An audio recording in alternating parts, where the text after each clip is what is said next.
दोस्तों, किसी के भी मन की बातें जानने के लिए तीन तरीके होते हैं, लेकिन इन तीनों तरीकों को समझना अति आवश्यक है। यदि आप इन तीनों तरीकों को समझ लेते हैं, तो आप किसी के भी मन की बातें बड़ी ही आसानी से जान सकते हैं, समझ सकते हैं। तो चलिए इसे एक बुद्ध कहानी के माध्यम से समझते हैं कि किस तरह से आप दूसरों की मन की बातें जान सकते हैं, समझ सकते हैं। बहुत समय पहले की बात है। एक छोटा सा गांव था। उस गांव में दो भाई रहा करते थे।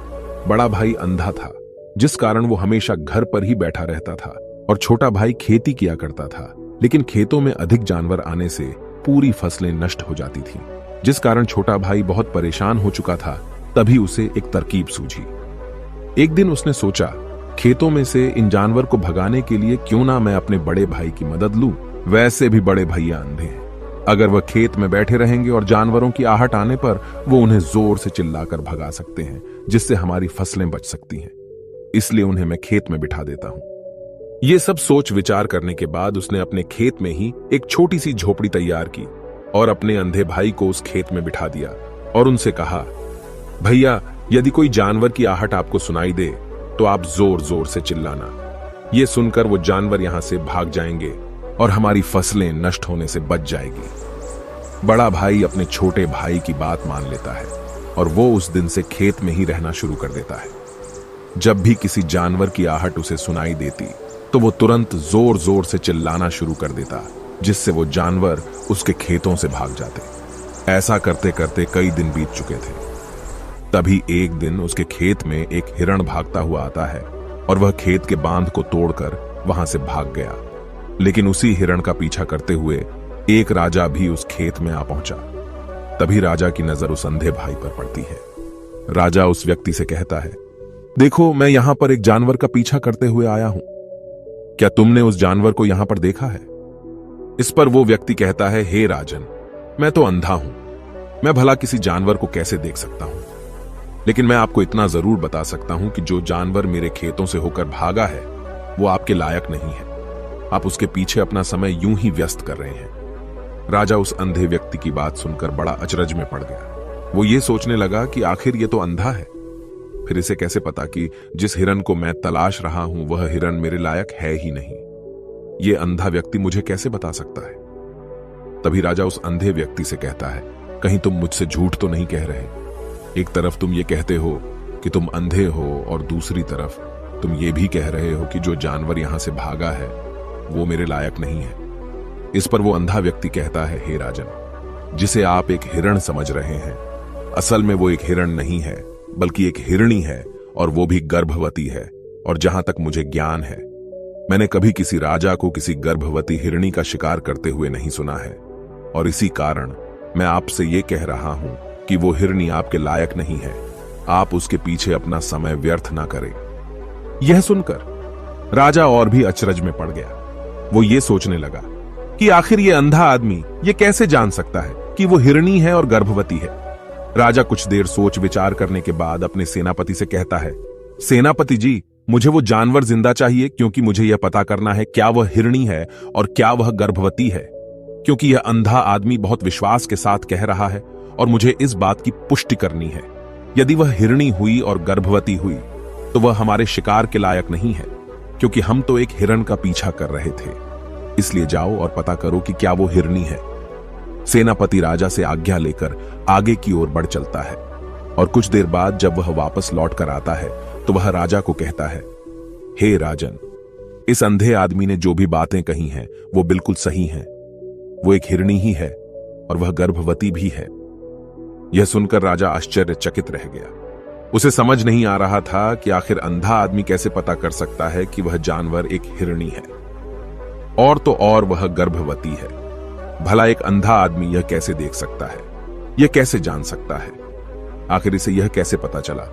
ऐसे कई सारे प्रश्न अब राजा के मन में उमड़ने लगे। अब राजा ने यह ठान लिया था कि मुझे इस बात की तह तक पहुंचना ही है कि आखिर यह अंधा आदमी कैसे जानता है कि वह जानवर एक हिरणी है। यह सोचकर राजा उस अंधे आदमी के पास जाता है और उस अंधे आदमी से कहता है, देखो, मैं ये तो नहीं जानता कि तुम सचमुच अंधे हो या नहीं, लेकिन मैं तुमसे एक बात जानने आया हूं। क्या तुम मेरे प्रश्न का सही सही जवाब दोगे? इस पर अंधा व्यक्ति कहता है, हे राजन, आप जो कुछ पूछना चाहते हैं मुझसे पूछ सकते हैं, मैं आपको बिल्कुल सच सच जवाब दूंगा। इस पर राजा कहता है, देखो, एक तो तुम कहते हो कि तुम अंधे हो और दूसरी तरफ तुमने यह बता दिया कि जिस जानवर का पीछा मैं कर रहा हूं वह एक हिरणी है, और तो और वह गर्भवती भी है। आखिर तुम्हें यह कैसे पता चला? तुम्हारे खेत में और भी तो जानवर आते होंगे, और भी तो जानवर यहां से गुजरते होंगे, फिर तुमने यह कैसे अंदाजा लगाया? तभी वह अंधा व्यक्ति राजा से कहता है, हे राजन, आप जिस हिरणी का पीछा कर रहे थे वही हिरणी जब मेरे खेत में आई, उसकी रफ्तार और उसके भागने की आहट से मुझे यह एहसास हो चुका था कि यह एक हिरणी है, और मेरे खेत की जो बांध है वह बहुत छोटी है, उसकी ऊंचाई ज्यादा नहीं है। यदि कोई हिरण होता तो उस बांध को बड़ी आसानी से लांघ जाता, लेकिन वह हिरणी इस बांध को तोड़कर भागी है, और यदि वह इस बांध को छलांग लगाकर पार करने का प्रयास करती तो इससे उसके बच्चे को खतरा होता, और इसी बात से मैंने यह पता लगा लिया कि वह गर्भवती है। इस कारण वह ज्यादा ऊंची छलांग न लगाकर मेरे खेत की बांध को तोड़ते हुए भाग गई। इस पर राजा के मन में एक और प्रश्न उठा। राजा ने कहा, किंतु तुम्हें कैसे पता चला कि वो एक हिरणी ही है, और भी तो कोई जानवर यहां पर आ सकते हैं? इस पर वो अंधा व्यक्ति कहता है, हे राजन, मैं पूरा दिन सुबह शाम यहीं पर बैठा रहता हूं, और मेरी सुनने की शक्ति बहुत तेज है। मैं ये बाफ जाता हूं कि कौन सा जानवर मेरे खेत में आया है, और उसी के आधार पर मैं जोर जोर से चिल्लाता हूं ताकि वो मेरे खेत से भाग जाए और मेरे खेत की फसलों को नष्ट ना कर पाए। राजा उस अंधे आदमी का यह जवाब सुनकर पूरी तरह से संतुष्ट हो चुका था। वो मन ही मन ये सोच रहा था कि आदमी भले ही अंधा हो, लेकिन ये तो बड़ा ज्ञानी मालूम पड़ता है। इस आदमी से कुछ ना कुछ तो काम निकलवाना ही चाहिए। ये विचार लिए हुए राजा वहां से वापस अपने महल की ओर लौट जाता है। राजमहल पहुंचते ही राजा उस अंधे व्यक्ति से कहता है, आप तो बड़े ज्ञानी व्यक्ति है, आपको किसी भी बात का पता बड़ी आसानी से चल जाता है। आज मैंने आपको यहां पर इसलिए बुलाया है क्योंकि मैं आपसे ये जानना चाहता हूं कि मेरी पत्नी पतिव्रता है या नहीं। इस पर वो अंधा व्यक्ति कहता है, हे राजन, ये कैसा प्रश्न हुआ? इस पर राजा कहता है, मैंने आपसे बिल्कुल उचित प्रश्न किया है, मुझे इस प्रश्न का उत्तर दीजिए। इस पर वो अंधा व्यक्ति कहता है, हे राजन, ये सारी बातें जाने दीजिए। आपकी शादी को इतने साल बीत चुके हैं, और अब आप ये बात क्यों जानना चाहते हैं? आपके मन में ऐसे प्रश्न क्यों उठ रहे हैं? इस पर राजा जिद करते हुए कहता है, देखिए, आपको मुझे इस प्रश्न का उत्तर तो देना ही होगा। यदि आप मुझे इस प्रश्न का उत्तर नहीं देंगे तो मैं आपको मृत्युदंड दे दूंगा। राजा के मुख से यह बात सुनकर वो अंधा व्यक्ति कहता है, हे राजन, यदि आप इस प्रश्न का उत्तर चाहते हैं तो उसके लिए आपको मेरा एक काम करना होगा। राजा कहता है, बोलो, मुझे क्या काम करना होगा? इस पर व्यक्ति कहता है, इसके लिए आपकी पत्नी को मेरे साथ कमरे में अकेले छोड़ना होगा। उस अंधे व्यक्ति की यह बात सुनकर राजा पहले तो क्रोधित हो जाता है, लेकिन फिर कुछ सोच विचार करने के बाद वह उस व्यक्ति की बात मान लेता है और अपने सेनापति को आदेश देता है, सेनापति जी, इस व्यक्ति को और मेरी पत्नी को एक कमरे में कुछ देर के लिए अकेला छोड़ दे। सेनापति बिल्कुल वैसा ही करता है। अब राजा की पत्नी और अंधा आदमी एक कमरे में बंद हो चुके होते हैं। तभी वो अंधा आदमी राजा की पत्नी से कहता है, मुझे आपको छूना है। इस बात पर रानी अत्यधिक क्रोधित हो जाती है और उस अंधे आदमी को वो पकड़ पकड़ कर पीटने लगती है, कभी हाथों से तो कभी लातों से तो कभी पटक पटक कर। इस तरह से उन्होंने उस अंधे आदमी की खूब पिटाई की। उसके बाद किसी तरह से वह अंधा आदमी अपनी जान बचाकर वहां से भाग निकलता है और वह राजा के पास पहुंचता है और वह राजा से कहता है, हे राजन, आपकी पत्नी पतिव्रता नहीं है। यह बात सुनकर राजा अत्यधिक क्रोधित हो उठता है और राजा अपनी तलवार निकालकर सीधा अपनी पत्नी की ओर जाता है और क्रोधित होकर वह अपनी रानी से कहता है, रानी जी, आज मैं जो भी सवाल आपसे करने वाला हूं उसका मुझे सच सच जवाब दीजिएगा, और यदि आपने एक शब्द भी झूठ कहा तो मैं आपका अभी के अभी सर धड़ से अलग कर दूंगा। तभी आगे वह राजा कहता है, मुझे बताइए, क्या आप पतिव्रता हैं या नहीं? इस पर रानी कहती है, हे राजन, आप भले ही मुझे जान से मरवा दीजिए, लेकिन मैं पतिव्रता नहीं हूं। राजा यह बात सुनकर बहुत खुश हुआ, क्योंकि उस अंधे आदमी ने जो भी कहा था वह बिल्कुल सच था। यह बात सुनकर तुरंत ही राजा उस आदमी के पास पहुंचता है और आकर उस अंधे आदमी से कहता है, तुम्हें कैसे पता चला कि मेरी पत्नी पतिव्रता नहीं है? इस पर वह अंधा आदमी कहता है, हे राजन, बड़ी सीधी सी बात है। मैंने तो आपकी पत्नी से बस इतना ही कहा था कि मुझे आपको छूना है, और इस बात पर वह इतना क्रोधित हो उठी कि उन्होंने गुस्से में आकर मुझे लात घूंसों से पीटना शुरू कर दिया। और भला कोई औरत किसी और मर्द को कैसे छू सकती है, लेकिन उन्होंने न आव देखा न ताव, बस लात घूंसे मुझ पर बरसाने शुरू कर दिए। वह भी तो एक छूना ही हुआ, और एक पतिव्रता नारी कभी भी पराये मर्द को नहीं छूती। जब मैंने उसे छूने के लिए कहा था तो वह उस वक्त मुझे मना कर सकती थी, लेकिन उन्होंने तो मुझे पीटना शुरू कर दिया और देखते ही देखते उन्होंने मेरे पूरे शरीर को छू लिया। अब आप ही बताइए, ऐसी स्त्री भला पतिव्रता कैसे हो सकती है? इस पर राजा कहता है, तुम तो बड़े ज्ञानी मालूम पड़ते हो। अच्छा ठीक है, चलो तुम मेरे एक प्रश्न का और जवाब दो। यदि तुमने मुझे इस प्रश्न का सही सही जवाब दे दिया तो मैं तुम्हें यहां से जाने दूंगा। आगे राजा उस अंधे आदमी से कहता है कि तुम मुझे यह बताओ, क्या मैं सच में अपने पिताजी का ही बेटा हूं या फिर किसी और का? इस पर वह अंधा भी कहता है, हे राजन, इस बात से आपका क्या लेना देना? आप किसी की भी औलाद हो, आखिर आप हैं तो इस राज्य के राजा, इसलिए इस प्रश्न को जाने दीजिए। लेकिन राजा कहता है, नहीं नहीं, मुझे इस प्रश्न का सही सही जवाब चाहिए, अन्यथा यह प्रश्न मुझे हमेशा परेशान करता रहेगा। इसलिए मैं इसका सही सही जवाब जानना चाहता हूं। यदि तुम इसका सही सही जवाब दे देते हो तो तुम यहां से जा सकते हो, मैं तुम्हें नहीं रोकूंगा। इस पर वह अंधा आदमी कहता है, हे राजन, इसके लिए तो मुझे आपके मां के पास भी जाने की कोई आवश्यकता नहीं है। मैं आपको अभी अभी यह बता सकता हूं कि आप किसकी औलाद हैं, लेकिन उससे पहले मैं चाहता हूं कि आप मुझसे एक वादा करें कि आप मुझ पर क्रोध नहीं करेंगे। राजन ने कहा, मैं तुमसे वादा करता हूं, मैं तुम पर क्रोध नहीं करूंगा। इसके बाद वह अंधा आदमी राजा से कहता है, हे राजन, आप है तो अपने ही पिता के पुत्र, लेकिन आप पर एक कंजूस सेठ की छाया पड़ी हुई है। यह सुन राजा बहुत क्रोधित हो उठा और वह तुरंत तलवार निकालकर अपनी मां के पास जा पहुंचा। वह वहां पर पहुंचने के बाद अपनी मां से कहता है, मां, मुझे सच सच बताइए, क्या मैं अपने ही पिता का पुत्र हूं या नहीं? यदि आपने मुझे सही सही नहीं बताया तो वह यहीं पर अपने प्राण त्याग दूंगा। मुझे बताओ क्या सच है? इस पर उस राजा की मां कहती है, बेटा, तू है तो अपने ही पिता का पुत्र, लेकिन तुम्हारे ऊपर एक कंजूस सेठ की छाया पड़ी हुई है। जब मैं एक बार नहाने के बाद अपना मुंह आईने में देख रही थी, तभी उस कांच के पीछे मुझे एक कंजूस सेठ नजर आता है और उसी की छाया तुम पर पड़ चुकी है। यह सुन राजा बहुत खुश हो जाता है और वह तुरंत दौड़ा दौड़ा वापस उस अंधे आदमी के पास पहुंचता है और उस अंधे आदमी से कहता है, तुम्हें यह कैसे पता चला कि मुझ पर एक कंजूस सेठ की छाया पड़ी हुई है? इस पर वह आदमी कहता है, हे राजन, आपने मुझसे कई सारे सवाल पूछे जिनका जवाब मैंने आपको सही सही दिया है।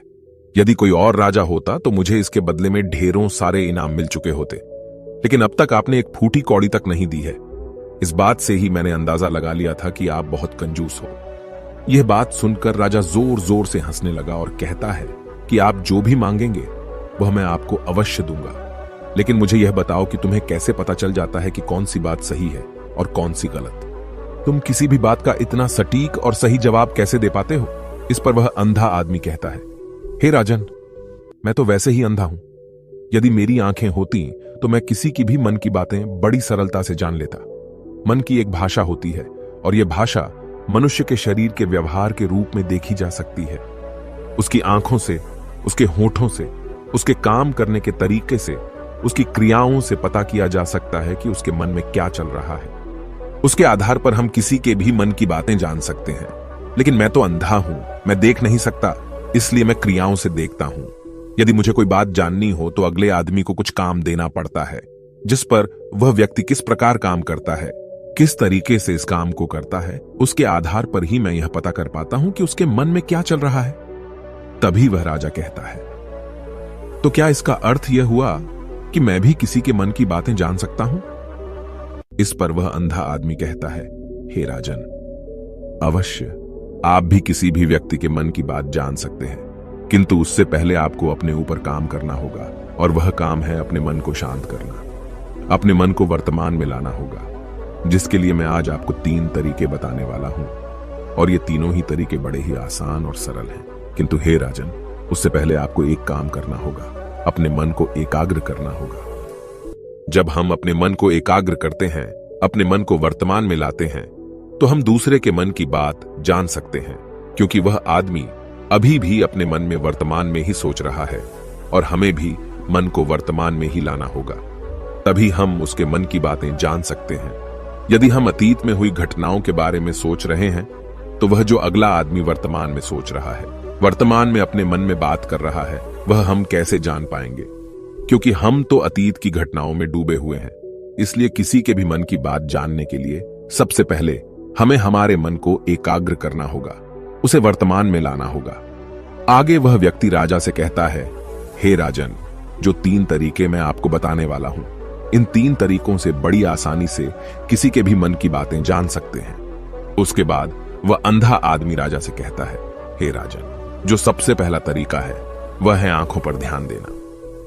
किसी व्यक्ति से बात करते वक्त उसकी आंखों में देखना, उसकी आंखों पर ध्यान देना जो सबसे ज्यादा जरूरी है, क्योंकि आंखें बोलती नहीं पर बहुत कुछ कह जाती हैं। यदि हम किसी व्यक्ति की आंखों के इशारों को समझना सीख जाएं, हम यह जान पाएंगे कि व्यक्ति के दिमाग में क्या चल रहा है, वह क्या सोच रहा है और अभी वह क्या करने वाला है। मेरे पास आंखें नहीं हैं, लेकिन मैंने अपने गुरु से यह विद्या सीखी है, क्योंकि बहुत सालों पहले मेरे पास आंखें थीं और मैं उस वक्त लोगों के मन की बातें केवल उनकी आंखों से ही जान लेता था। इसलिए यदि आप भी दूसरों की मन की बातें जानना चाहते हैं, तो आपको भी उनकी आंखों पर गौर करना चाहिए, जैसे कि उनका आकार कैसा है, वह कब, कहां और किधर देख रहे हैं। यदि उसकी आंखें यहां वहां घूम रही हैं, जब आप उससे बातें कर रहे हैं, तो वहां वह इधर उधर मोड़ रहा है, कभी ऊपर तो कभी नीचे या कभी आसपास, या फिर उसकी आंखें खुश नजर आ रही हैं या फिर आंखें निराश नजर आ रही हैं, जैसे कि चोर होता है। उसकी आंखों में जब हम देखते हैं तो हमें यह पता चलता है कि अगले आदमी ने कोई गलती की है। ठीक उसी प्रकार जब हम किसी चालाक व्यक्ति की आंखों में देखते हैं, तो आपको पता चलेगा कि उसकी आंखों में एक भाषा होती है, एक बहुत ही सीधा और आसान तरीका होता है।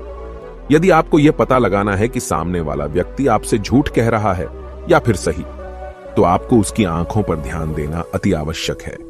यदि आपसे बात करते वक्त वह व्यक्ति अपनी आंखें यहां वहां घुमा रहा है, ऊपर नीचे, इधर उधर, दाएं बाएं, हर जगह देख रहा है, तो इसका अर्थ यह हुआ कि वह उस बात से निकलने का कोई रास्ता ढूंढ रहा है, वो कोई झूठ बना रहा है। यदि सामने वाला व्यक्ति आपसे कुछ झूठ कहने का प्रयास कर रहा है, तो वह आपसे नजर नहीं मिलाएगा। वह यहां वहां देखेगा, ऊपर नीचे देखेगा, लेकिन वह आपकी आंखों में आंखें डालकर कभी नहीं देख पाएगा, क्योंकि उसे डर है कि यदि उसने आपकी आंखों में आंखें डालकर देखी तो उसका झूठ पकड़ा जाएगा और लोगों को सच्चाई का पता चल जाएगा। और इसी प्रकार कुछ और भी भाषाएं होती हैं। जब आप किसी की आंखों में आंखें डालकर यह देखना शुरू कर देंगे कि उसके हाव भाव क्या है, ठीक उसी प्रकार चेहरे के हाव भाव होते हैं, जिससे हम मन की बातें बड़ी आसानी से समझ सकते हैं और इन्हें भी समझना बहुत जरूरी है। कभी कभी कोई व्यक्ति अपने चेहरे से जैसे आंख, होंठ और बहुत से कुछ अलग अलग व्यवहार करता है। यदि आप किसी व्यक्ति के चेहरे में गौर करेंगे, तो आप आसानी से समझ पाएंगे कि वह व्यक्ति निराश है, जब व्यक्ति बहुत उदास है, या फिर वह बहुत खुश है, या फिर उसे कोई बहुत बड़ा दुख है।